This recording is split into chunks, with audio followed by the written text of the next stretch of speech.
All right, last time we were talking about Greece, and we started to talk about how when the Bronze Age ended in the late Bronze Age world, when we see this collapse occurring in the Near East, there was a relative return to complex cultures. New civilizations were built on the ruins of the old, new empires, like the Assyrian Empire.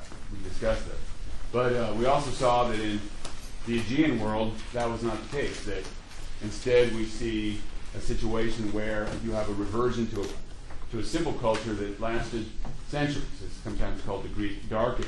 But then in the 8th century, there was a rebirth, a renaissance, and we see the return to a complex culture. And we saw these developments take place, the emergence of city-states, the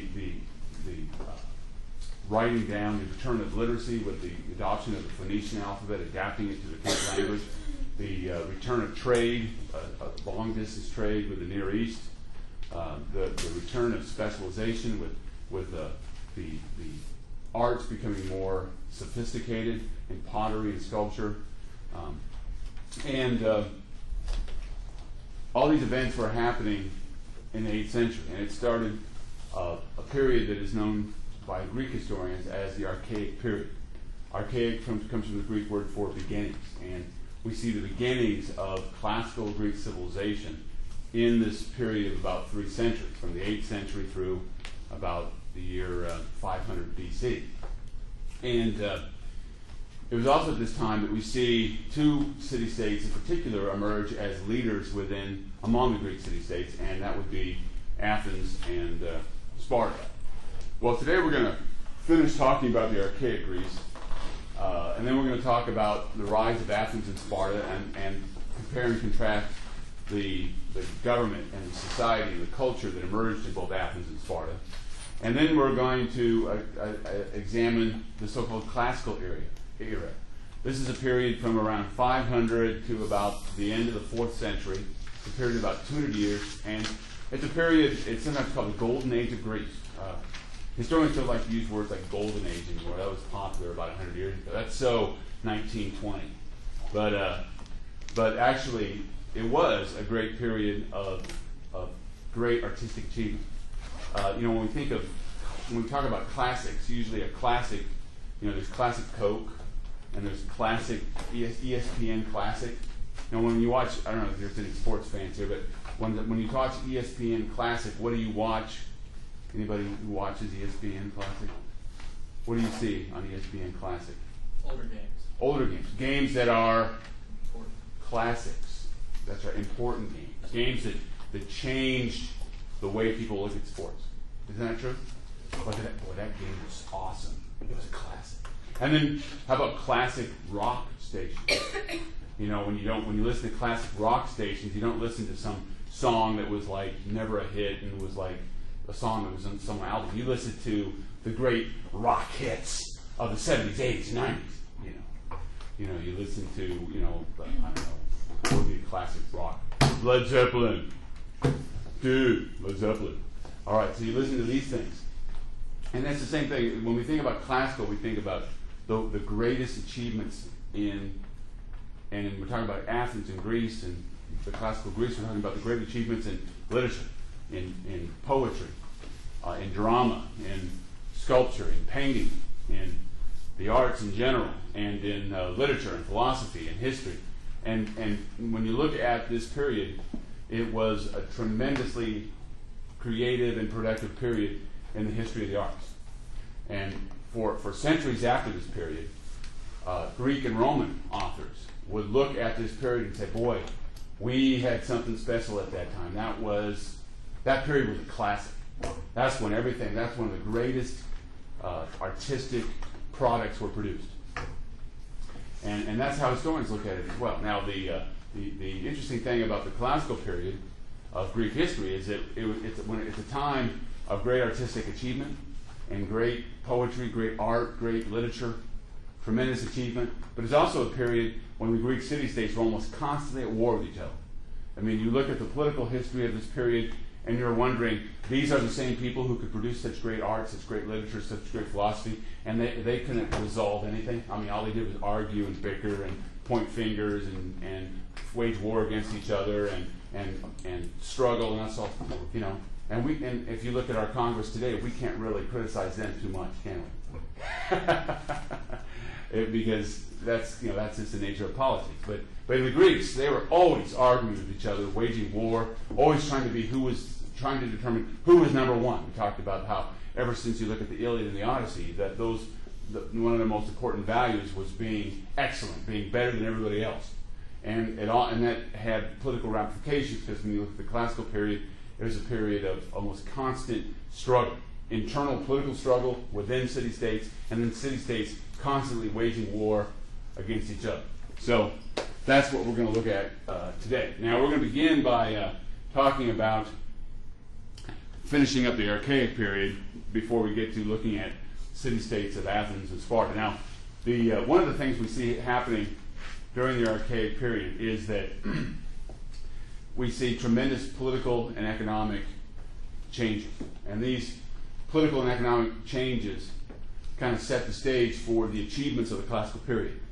Now, one of the political achievements of the Archaic period was this idea of, this great idea of citizenship. The idea that if you're a citizen of a city-state, or the citizen of a state in general, that you have certain rights and you have certain obligations.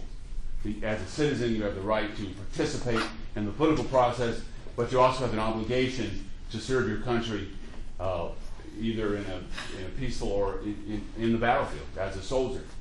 And this idea of citizenship, and this idea of having a government of the people, for the people, by the people, this idea was born in ancient Greece. And it is one of the great legacies of classical Greek civilization. Now, the situation that emerged in the 8th century and during the Archaic period initially was you had two classes of people in ancient Greek city-states, typically. You had a very small landed elite. These are the landowners who owned cattle and horses, and they were very wealthy, but they only made a very small percentage of the population. Probably more than 1%. We talk about 1%ers today, but more than that. But they were a relatively small elite, and they kind of prided themselves on being the best and being the bravest, the strongest. They were the warriors. The warriors. They were the ones who, when they read the Iliad and the Odyssey, they said, "These are our ancestors. Our ancestors were godlike heroes, and that's who we are." And they were called the Aristoi. That's what they called themselves, the best people. And from their perspective, everybody else was just worthless. Kakoi. The Greeks had an expression they often used. Poloi kakoi. Most people are worthless. And that's how they view things. They said, and the worthless people would be everybody else who wasn't aristocrat. We get the word aristocrat from Aristotle. They have the same origin, not the same word, obviously. But so you had these two classes of people. And now traditionally, the Aristoi, the aristocrats, these landed elite, they monopolized all positions of power and influence. They were the priests when it came to religious ceremonies. They held all the political offices. They were the ones in charge. And that was the way things were done. That was all based on custom and tradition. There was no written constitution or set of a law code that they followed. It was just all based on tradition. The aristocrats had always run things, and generation after generation, they were the ones who did things. But you see, what happened, though, in the course of the Archaic period is that as the population continued to grow, there was a problem in the sense that even the aristocrats were feeling the pinch, in the sense that as the population grew, it became harder and harder to be a big landowner. Even aristocrats had to divide up their estate among their sons, and that usually resulted in smaller estates. So as time went on, there was a tremendous land shortage. And the thing about Greece is that it's a lot of mountains, right? And that meant that there's only a limited amount of good farmland that's flat, where you can grow. Now, you can raise grapes on a hillside, but you need to eat wheat too, and you can only grow wheat on a good flat soil bottomland. So there was a limited amount of available land and a growing population. So one way that the Greeks dealt with this was by sending out colonies. And the Greeks sent out a lot of colonies. Let me get my map here. For example, here's Greece right here. Here's the Greek mainland. They sent colonies to Thrace along the coast here. What would be today, places like Bulgaria. They sent colonies up and down the Black Sea. They sent colonies to Asia Minor. And they sent even more colonies over out west to Italy, to southern Italy, and to especially Sicily. So they were sending out colonies all over the Mediterranean. Now, when the Greeks sent out colonies, they even sent colonies to the south of France. You know, the city of Marseille in the south of France was originally Massalia, a Greek colony.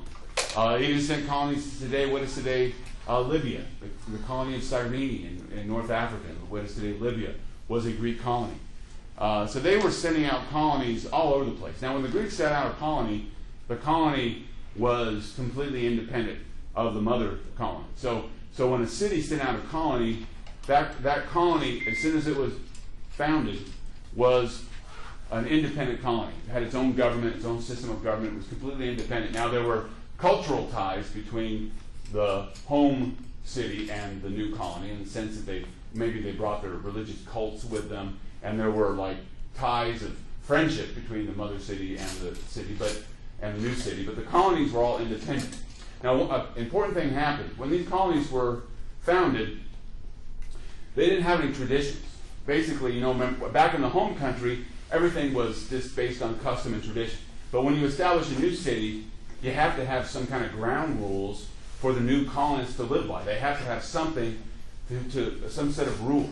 So many historians think that what colonization did was to promote the writing of law. Nomos means law. And so we see in the Greek world that when colonies were founded, they had to have a system of law and written codes to establish rules to guide the new colony. Now, another thing happened when these colonies were founded was that often these colonies were founded in hostile areas. We know from archaeological evidence that from Italy to Thrace to wherever they went, these colonists were surrounded by hostile native peoples. These native peoples did not necessarily like these newcomers coming to their land. So it was very important that everybody be invested in the colony. That meant that everybody had to be a soldier.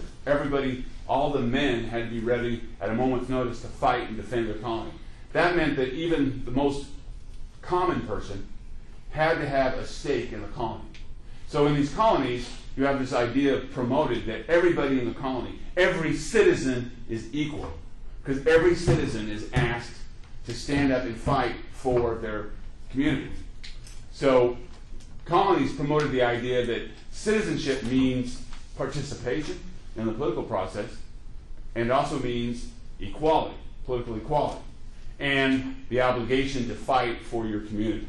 Now, when these colonies were founded, what they'd often do is they would just basically, to make sure that everybody was invested, that every person would get an equal plot of territory. So you have this concept that everybody has a share, literally a share in the colony, because everybody is given a piece of land to have as their own when the colony was founded. So it really did promote the idea of equal citizenship under the law. Now back at home, back in the Greek homeland, there are also some changes occurring that promoted political change. You see, what happened is that one way of dealing with the problem of the land shortage was that sometimes city-states went to war against each other. We know from the 8th to the 7th to the 6th century that war was a constant, that Greek city-states were always fighting, and traditionally they were fighting over good farmland because there was a population shortage. Now, the Greeks had learned through contact with the Near East about the ancient Assyrians. They learned about that winning battles meant having lots of well-armed men, having lots of men armed with iron weapons and armor. And in the Greek language, the word for a heavily armed infantryman is hoplite.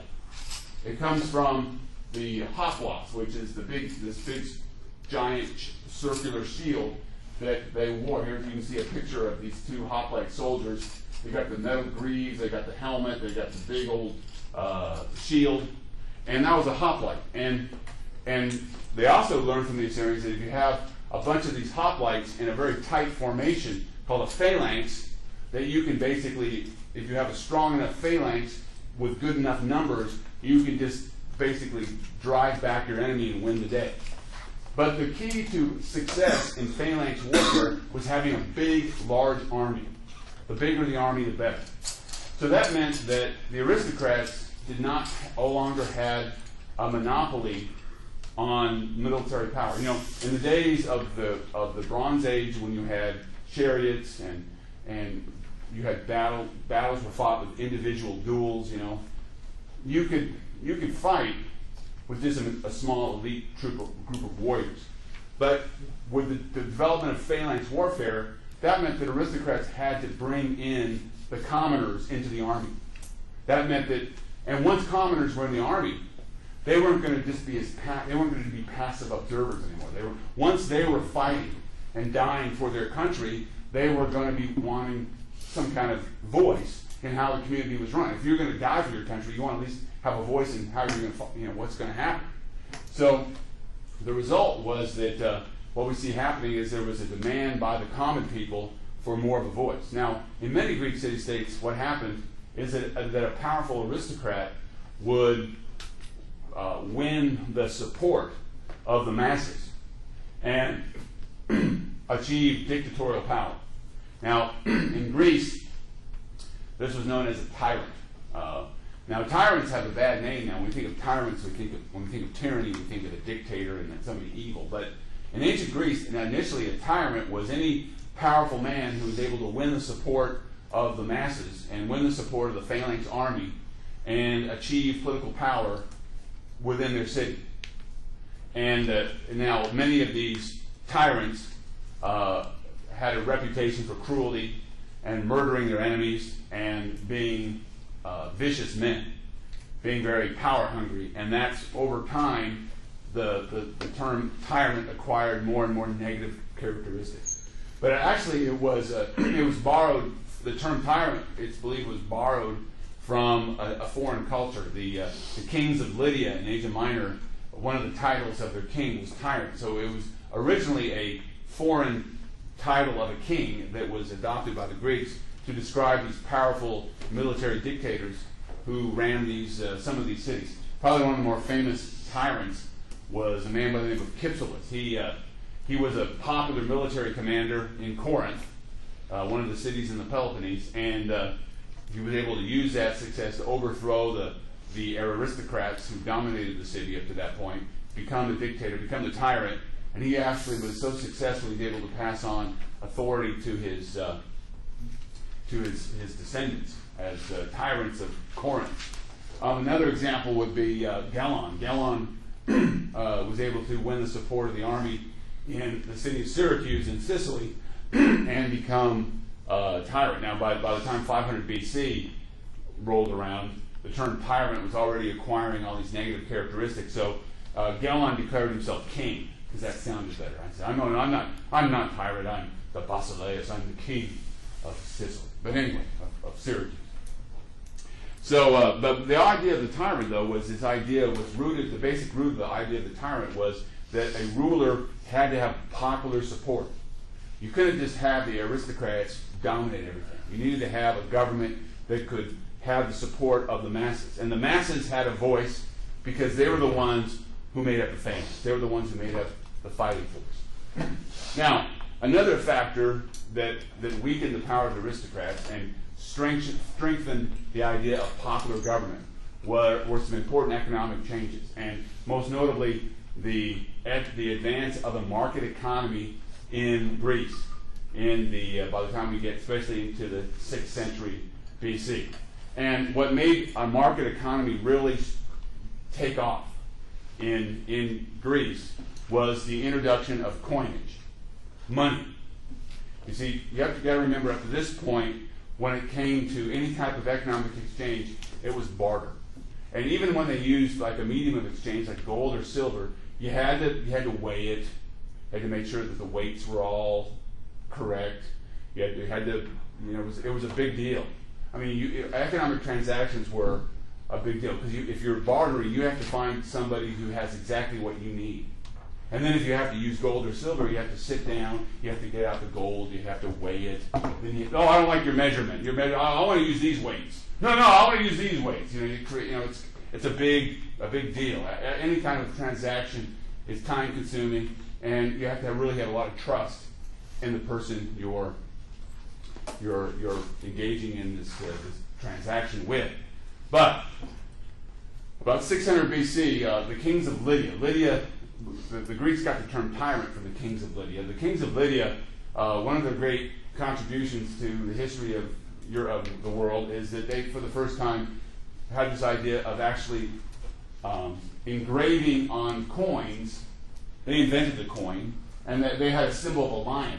Lydia was rich in gold, and they would take their gold pieces and they would imprint it on the gold. And see, this had the advantage of saying you didn't have to do all this weighing. Basically, this is the gold. This is how much it's worth. And now you have a standard to use when you're buying and selling goods. Now, the Lydian kings introduced coinage, but it was quickly taken up by the Greeks. The Greeks, as we saw with the alphabet and with a lot of art, and they were very, very good at adapting other people's inventions. And by the time you get to the 6th century, the city of Athens, for example, was coining silver drachmas. These are they had the owl was a symbol of the goddess Athena, the patron goddess of Athens, and they would if Athens began to coin silver coins. They had lots of silver in Athens, silver mines, and they began to use these mines to produce coin. You have a question? Yeah. Did the coins lose their validity if they didn't have the engravings on them? Well, they wouldn't be coins unless they had. That was the key. If they didn't have the engravings on them, they weren't anything. They were just a piece of silver or a piece of gold. So did they have other money backing that, or was it like the value of the coin was the coin itself? Yeah, so they could just melt it down. They could melt it down, yeah, if they wanted to, and reissue something. Yeah, they could do that. Yeah. That's why we don't have that many coins, because that happened a lot throughout history. That's why usually when we find coins, it's because somebody buried them somewhere or put them in a tomb. But yeah, coins that were in circulation were often melted down to make different types of coins. Yeah. But the thing about coinage was that once they were introduced, that meant that it was a lot easier to buy and sell goods in the marketplace. Now, during the 6th century, we can see this change, the growth of the market economy, in the evolution of the word agora. Now, agora originally was like an open square in the city. That's where people came together for religious ceremonies. When the people came together to meet, they came together at the agora. But in the 6th century, the agora became synonymous with the marketplace. It became the place where merchants and craftsmen and farmers would bring their wares, and people would buy and sell. They could use these coins now to buy and sell goods in the marketplace. And what coins did was to really make it easier to buy and sell goods. So buying and selling took place at a much faster clip in the 6th century. And now, how would this help popular government? Well, let me tell you. Traditionally, in Greece, the aristocrats, one of the sources of their power was that they were the only people who had any kind of surplus. So if you were a craftsman or a merchant and you wanted to sell your wares, you had to go to the people who had the surplus to buy your wares, to buy your goods. So usually aristocrats were in a position where they could basically control the craftsmen and the merchants because basically they were the only customers that merchants and craftsmen had. But with the growth of the agora and the growth of the marketplace and the buying and selling of goods and the growth of the market economy, they didn't have that monopoly anymore. That meant that craftsmen and farmers and anybody else, they could sell their goods using and get money. Money was good from anybody. You see what I'm saying? Money was good. It didn't matter who, as long as you had the money, you had the coins, people from any social class could interact and exchange goods with one another. So that meant that the growth of the market economy gave the merchant, gave the craftsman autonomy. Now they were independent of the aristocrats and could buy and sell with anybody they wanted to, because they had this tool, these coins, to really facilitate and stimulate exchanges and buying and selling of goods in the marketplace. So what we see happening is that this really increased this growth in wealth for the middle class. These merchants and craftsmen who made a lot of money off of trade, their growth and their size and their growth weakened the power of the aristocrats and really strengthened this idea that you ought to have more, political power ought to be more shared by the larger population, not just dominated by a handful of aristocratic families. Another thing we see happening is that because of all this wealth, the thing about a market and buying and selling of the goods, this is something that Adam Smith, the classic economist of the 18th century, he noticed over 200 years ago, was that buying and selling of goods actually produces and creates more wealth. And there's no better case in the case of Greece. You know, Greece, in terms of its resources, in terms of its natural resources, it's nothing compared to Egypt or Mesopotamia. It's a poor country resources-wise. But in the 6th century, they were building temples and public buildings left and right. But in the 6th century, there was just like this wave of architecture. And temples were going up. Even smaller cities were building temples on their sacred sites. And what was generating that wealth to produce these temples on a scale never before seen was this tremendous advance in growth of the economy because of this growth of a market economy in Greece. And these developments in many ways set the stage for the great achievements of the classical period.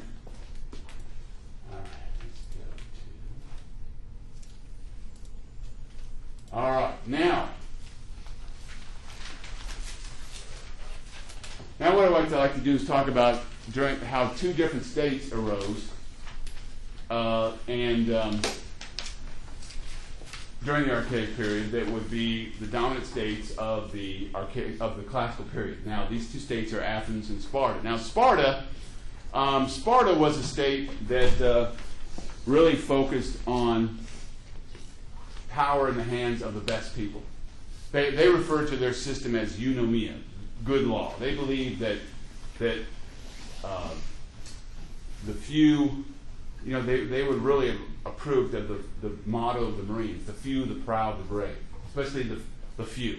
They were very traditional. They believed that only a minority were capable of government. Only the best, the strongest, the bravest, the truest, the noblest, the virtuous should be the ones in government. And they also had this idea that the individual was nothing, that all that mattered was the glory of the state. So the individual was minuscule and was expected to sacrifice everything for the good of the state. And many people look at Sparta and see it as a precursor to, let's say, Nazi Germany or fascist Italy or the Soviet system in the 20th century, as kind of a forerunner of the totalitarian state. And many totalitarian states would look at Sparta and find inspiration. Now, so let's see where Sparta is. Just to give you a perspective here. Yeah, Sparta is right here. It's in the Peloponnese. Here's the Peloponnese, and Sparta is right here in the Peloponnese. And here's Athens for later reference. So Athens is here, and Sparta is here. And this thing right here is called the Peloponnese. All right, now the thing about Sparta was that Sparta suffered from a lot of the same problems of other city-states, a shortage of land. Now, what the Spartans did, first of all, was they just decided to conquer their enemies, to invade and just annex the territory of their neighbors. In Greek, the word neighbors is perioikoi. And now the land around Sparta was called Laconia. And probably in the 8th or 7th century, the Spartans conquered all of Laconia, and they reduced their neighbors, their perioikoi, to being basically just a subject population who had to pay tribute in grain and other agricultural goods to the superior Spartans. So the perioikoi were not slaves, but they were expected to work and give a portion of their crops to the Spartans. But you see, the problems the Spartans faced was that they still did not have enough land. So they decided to wage war against another state to the west called Mycenae. Now, they waged, during the 8th and 7th centuries BC, they waged a long war against Mycenae. This war went on for generations. But by the end of the 7th century, the people of Mycenae had been literally enslaved. And they were called helots. What happened is that after they conquered Mycenae, what the Spartans did was to assign the Mycenaeans to Spartan families. So every Spartan family was given land in Mycenae and the slave labor to work that land. And these slaves were called helots. Now, the reason they're not called slaves is because they could not be bought and sold. They could not leave their land. In other words, they could not be, different Spartans could not exchange helots. When you inherited land as a Spartan, and when you inherited land in Mycenae, you inherited the helot families that came with that land. So the helots were always attached to the land. Now, many historians believe that one reason why the Spartans developed their very unique political system was because the constant for the Spartans was they got to keep these helots enslaved. They got to keep the helots down. Because if the helots rise up, then the whole system comes apart. So it was very important for the Spartans to keep the helots enslaved. And that was a driver in the development of their unique political system. Now, what the thing that the Spartans feared would be that the helots might form an alliance, rebel against Sparta, and form an alliance with another surrounding Greek city-state. So the Spartans thought, as a matter of survival, to keep their system intact, that they had to be the dominant power in all the Peloponnese. And in the 6th century, what the Spartans did was to declare themselves the enemies of tyranny. And they would go all throughout the Peloponnese and anywhere else they could and overthrow tyrants and put into power aristocratic elites who would be loyal to Sparta. And all these states where they overthrew the tyrant and replaced them with these aristocratic elites, all these states became part of the Peloponnesian League of Cities. And the leader of these cities was always Sparta. And it was the formation of the league allowed Sparta to be in a position to dominate the region and not have to worry about one of these cities making common cause with the helots, because they always had to keep the helots under wraps, under control. Now, the thing about the Spartans was that we know from their history that their system did not just emerge overnight, that it was a system that developed over time. But if you were to ask a Spartan, go back in time and talk to a Spartan, they would say that was not the case at all. They would say that their system was given to them by their lawgiver, Lycurgus. There's a picture of Lycurgus here, a statue of Lycurgus. Lycurgus we don't really know that much about him. According to legend, he lived about 800 BC. That's a guess. And there's some question whether he's just a myth or just an invention. But anyway, the Spartans believed that he had gone to the oracle of Apollo at Delphi, and that the god himself, the god Apollo, had dictated to him the laws of Sparta. So the Spartans believed that their laws had been given to them, and their traditions and their customs had been given to them directly by the god Apollo. And the Spartans were very conservative. They believed that their system was the best.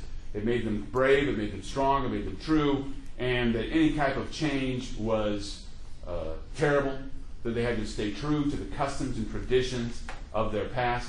And they believed that all their customs and traditions went back to the work of the great lawgiver Lycurgus, who had direct communion with the god Apollo.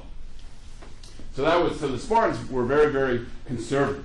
In fact, in the 6th century, when money was being introduced all over Greece, the Spartans said, we don't want anything to do with it. They banned money because they considered it to be an innovation. There was never a money economy in Sparta. The gold and silver were banned. In fact, The only medium of exchange you could use to buy and sell goods were big iron spits. And big spits, you used to cook meat on. And we know from archaeological evidence that was a very ancient way. Before coinage came around, one of the mediums of exchange in Greece had been bars of iron. And spits, used to cook, you know what a spit is. But the Spartans were so conservative that they said, we will only allow this traditional form of money. We don't want any gold or silver coinage. So that's just an example of their conservatism. Now let me talk about the Spartan Constitution. Now, what's important to remember about the Spartan Constitution was that it wasn't like they had a document that said, this is the Spartan Constitution. The Spartan Constitution was a collection of customs and traditions, as well as some written laws that was believed to be the system that worked for Sparta. And now in the system that the Spartans developed,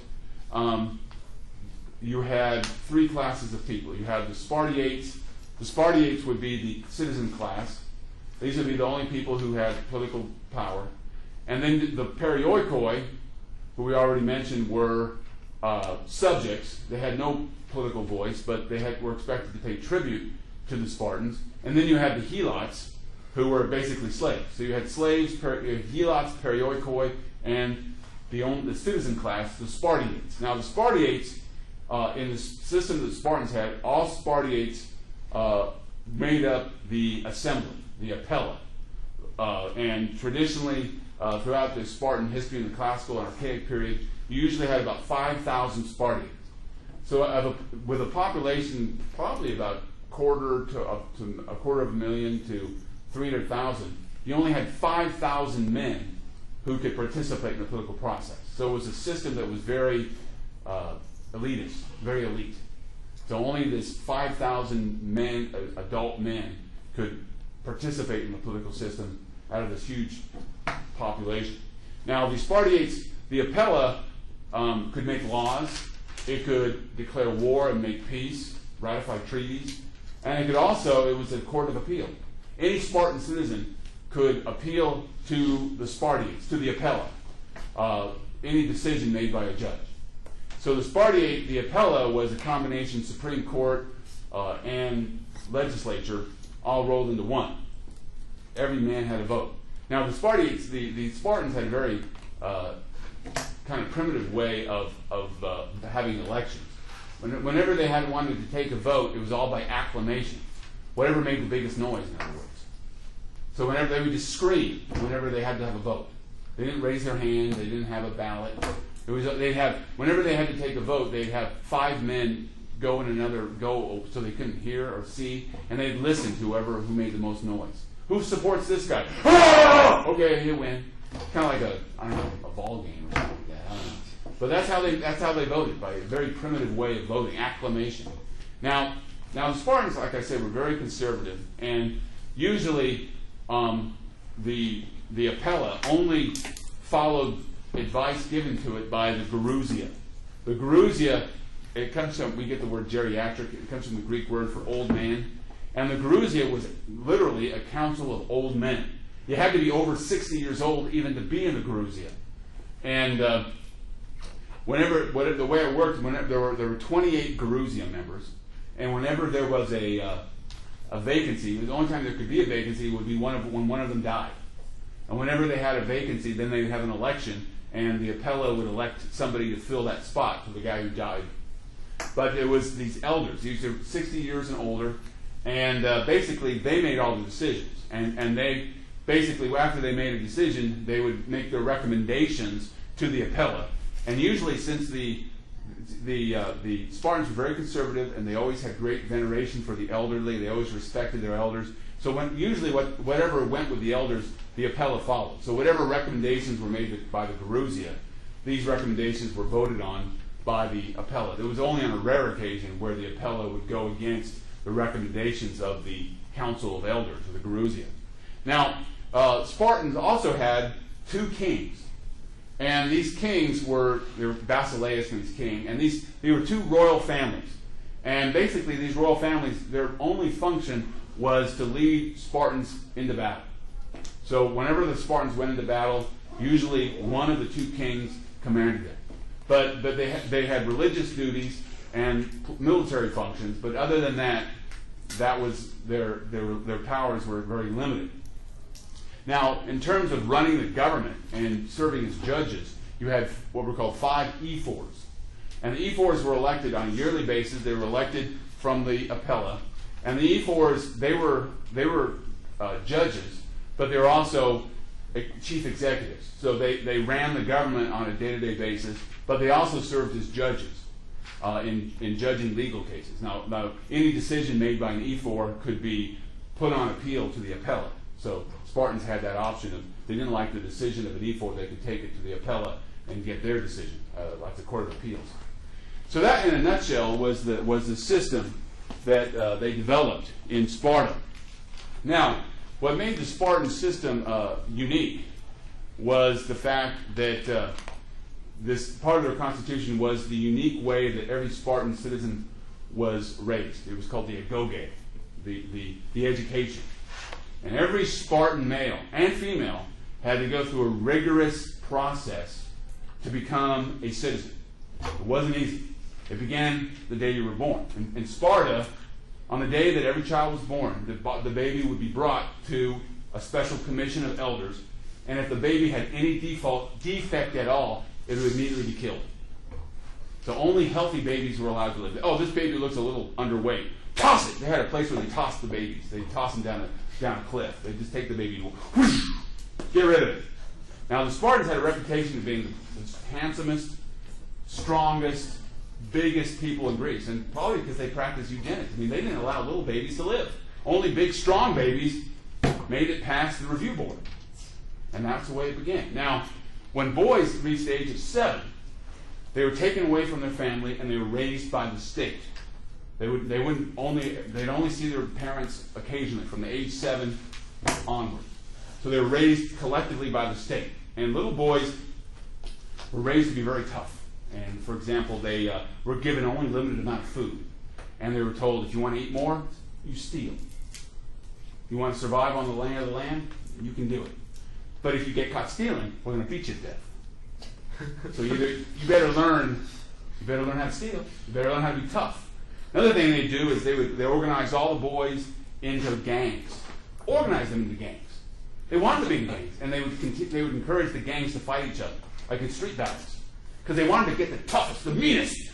Ooh, they wanted tough guys. And they would just beat the crap out of each other. But if you killed somebody, well, then you had to be executed. So you could beat the crap out of somebody, but you better make sure you don't kill them. You don't want to kill your fellow Spartans, but it's okay to kind of fight each other. Now, when the boys reached their teenage years, it got even tougher. First of all, they had to go around naked all the time. Even in the wintertime. They could wear a cloak in the wintertime, but they still had to go around naked. And they were only allowed to bathe one time a year. But it had to be in wintertime. In the middle of winter, when it was snowing, they could go in a lake and wash themselves off. But other than that, no baths. And then they were only allowed to eat black bean gruel. Black bean gruel. That's all they could eat. If they wanted to eat more, they could go steal it. If they get caught stealing, then I'm sorry. Now, and that's what the Spartans, that was the lifestyle they had. And then, the joy of joys for the Spartan young man was that when he was about 14 or 15, he had an older male lover. Every 14, 15-year-old boy had a 20-something-year-old boyfriend. So they were sexually molested on top of everything else. Now, the reason for this was, the given by the Spartans was that these older young men who were 20-something were mentors. They were there to help the boy out, but they also had sexual relations with him. And the reason for this system was that boys and girls were strictly segregated into the Spartan system. They never had any contact with one another. And girls were married off to 30-year-old men when they were 15 or 16. So that when you were a young man, there wasn't a lot of available young women around.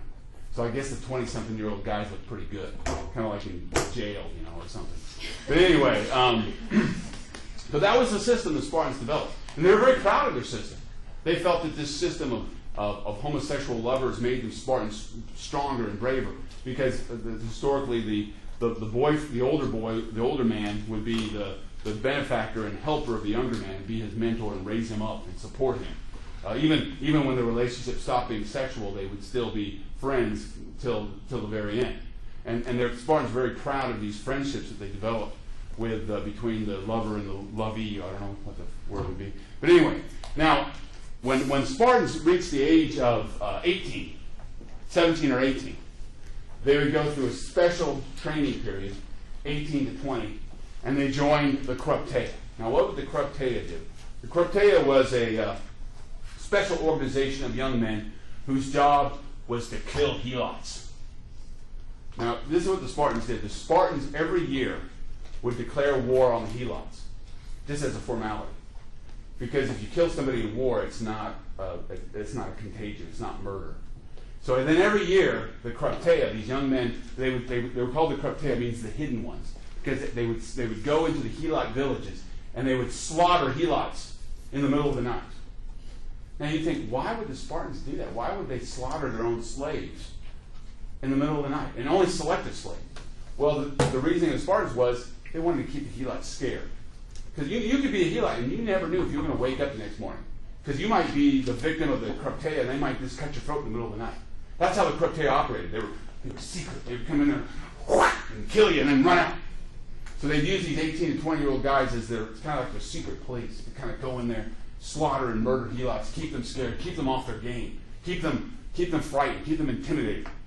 And that was the system. Now, when a Spartan reached the age of 20, he was now a man, and he could now have a homosexual lover.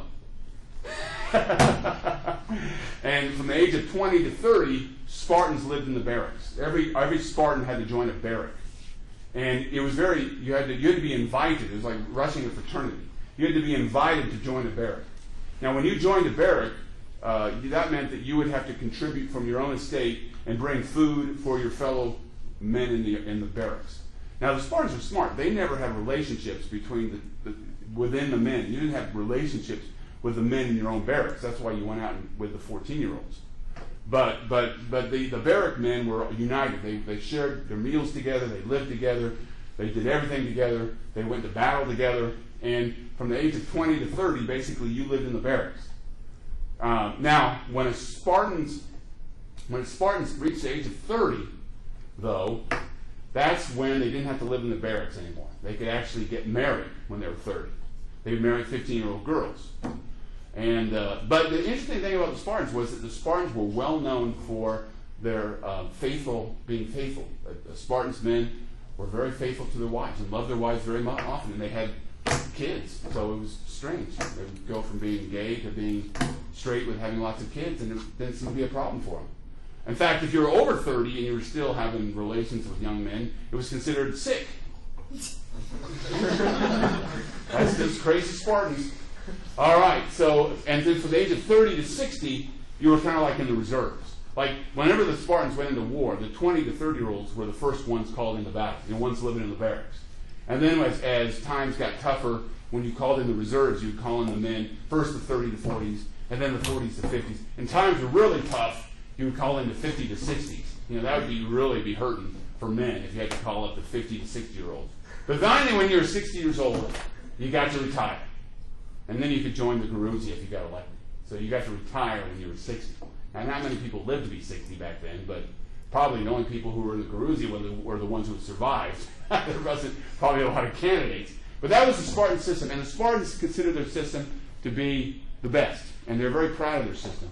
And everybody thought the Spartans were the bravest, the strongest, the most virtuous, the best warriors everybody could see. And even the women were a part of the system. Women were all supposed to. This is some of you women here will find this awful. But what they used to do, the women, was that they would force the women to dance naked in front of the men. All the young girls would have to at every festival get naked and dance for the guys. And the guys were told, if you see any woman with any physical defect at all, you make fun of her till she cries. We want these women to be just scared to death of getting overweight. We want them to be fit and strong and in good shape. So Whenever they're dancing naked, you just make fun of them if they have any defect whatsoever. So these women would be out there dancing, and all the guys, oh, look at that one! Ah! They'd be making fun. I mean, that's awful, isn't it?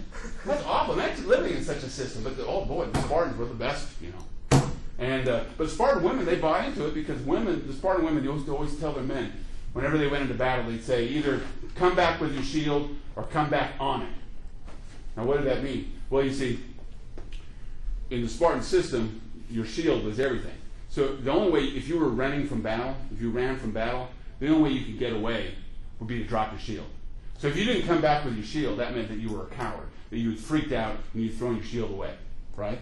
So you needed to come back. The Spartan women would say, come back with your shield or on it. Now, what's on it from? When a Spartan soldier died bravely in battle, the soldiers would put the guy's body on the shield and they'd bring it home.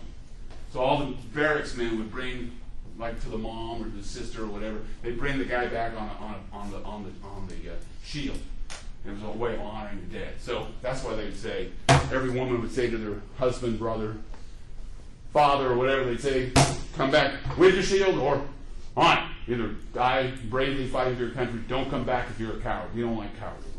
And that was what a virtuous Spartan woman would say to their significant male friends. All right. I think we've gone quite a while here. Why don't we take a quick break here? And this is what I want you to think about. We take a break here. We get in your groups. Think about talk about coinage. No, it's just citizenship instead. Okay. Why do you think? I touched on this, but I want you to think about this. Why do you think having more people involved in fighting would promote popular government? You know, why would this new military style of fighting, the phalanx, why would that, you know, and why would people who fought think that they ought to have a voice? You know, why would that be significant? All right. So talk amongst yourselves. All right.